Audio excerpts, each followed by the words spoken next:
Salut à tous, nouvelle vidéo, comment entretenir sa motocross. Donc cette vidéo va avoir but d'aider les débutants qui commencent le motocross. Donc moi ça va être sur ma 125YZ qui est juste là.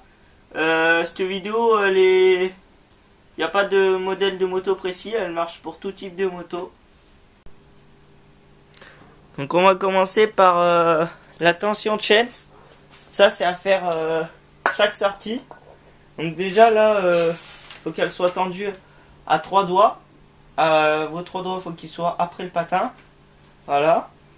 Donc pour tendre sa chaîne, on défait l'axe de roue arrière. Ensuite, on défait notre écrou là et notre goujon de tendeur chaîne pour régler sa chaîne.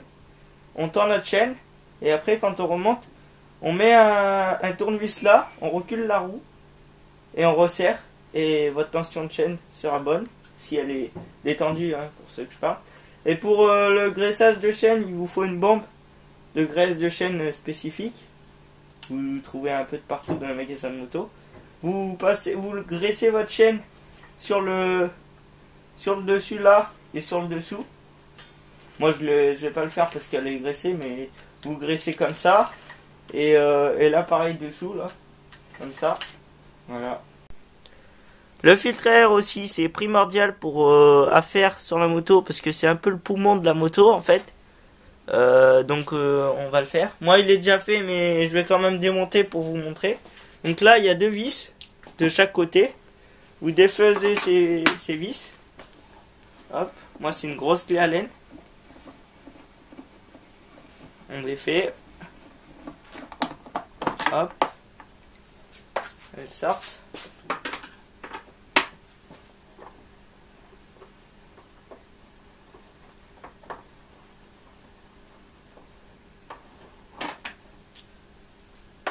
Si après vous levez votre selle et vous tirez vers l'arrière et vous avez votre selle. Une fois votre selle enlevée, vous pouvez apercevoir le filtre à air juste en face là.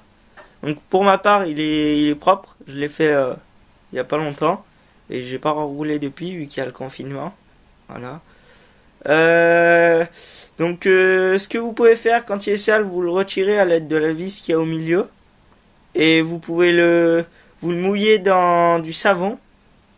Vous le trempez, ou sinon il y en a qui le font à l'essence, mais si tu le fais à l'essence, bah ça décolle ton filtre à air, la colle qu'il y a dessus quoi.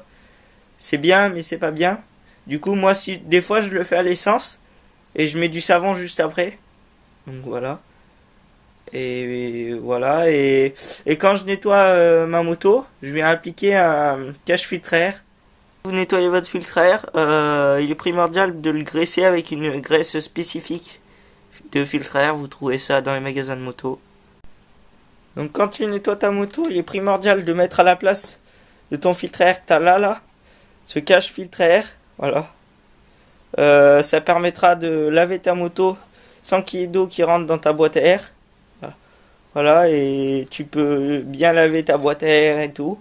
Et ton filtre à air, tu peux le faire en même temps, comme ça il a le temps de sécher du temps que tu laves la moto. Quand tu nettoies ta moto aussi, il est obligatoire d'avoir un bouchon de pot. Voilà. Tu le mets là, comme ça. Hop. Et tu es sûr que ta moto, elle refonctionne après, quoi. Il est primordial de contrôler son niveau d'eau à chaque fois, de liquide de refroidissement plutôt. Mais il y en a qui appellent niveau d'eau, mais c'est pareil. Tu tournes le bouchon, là, tu le retires. Comme ça. Hop. Comme ceci. Et après, là, vous voyez le jaune là, faut que ça soit au-dessus des ailettes. Si c'est pas au-dessus des ailettes, ça veut dire qu'il vous manque du liquide de refroidissement. Donc voilà, vous en remettez et ça c'est à contrôler à chaque sortie.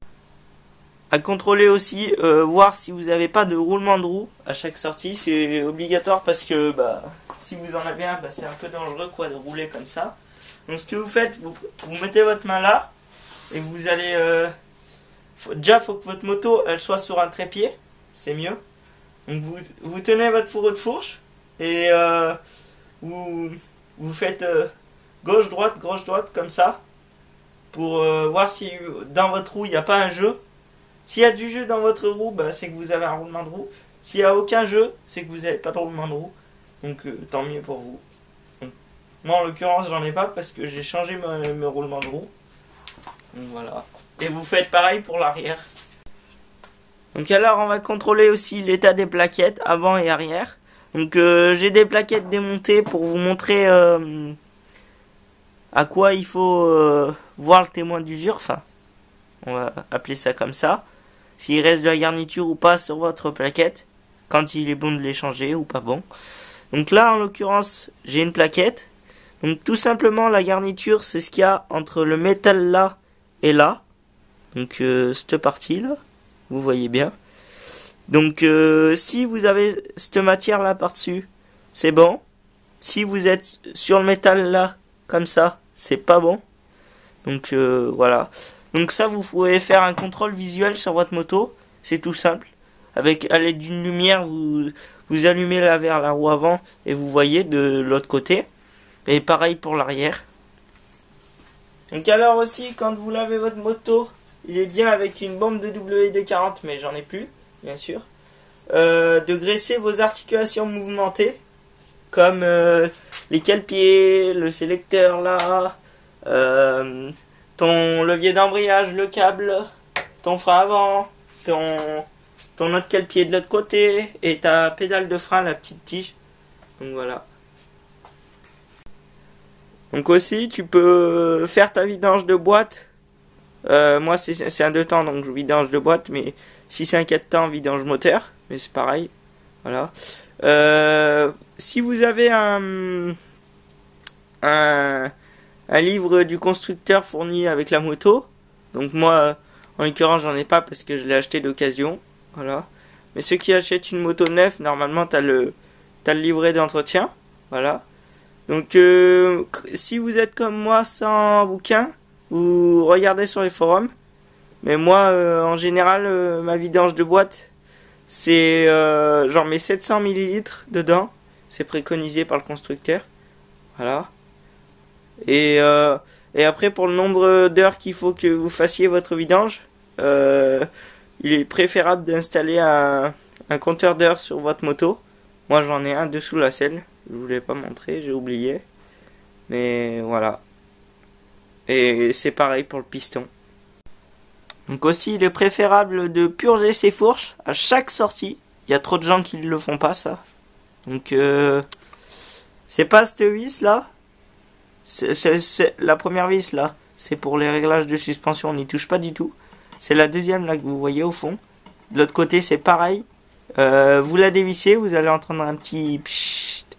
Ça veut dire qu'il y avait de l'air dans votre fourche. Du coup, vous faisiez votre vis en plein et vous la remettez. Mais la moto, faut qu'elle soit sur un trépied. C'est mieux. Donc voilà. Des deux côtés. Hein. Donc la pression des pneus aussi. C'est pas mal. Mais ça, vous n'êtes pas obligé de le faire à chaque sortie. Vous pouvez le faire tous les 1 mois par exemple. Voilà, ça suffira. Donc moi, je mets 1,2 kg à l'avant et 1 kg à l'arrière. Donc voilà. Après, chacun a sa pression de pneu. Hein. Vous faites comme vous voulez. J'espère que la vidéo t'a plu. N'hésite pas à t'abonner, à poser ton like et à mettre ton commentaire si tu le veux. Voilà.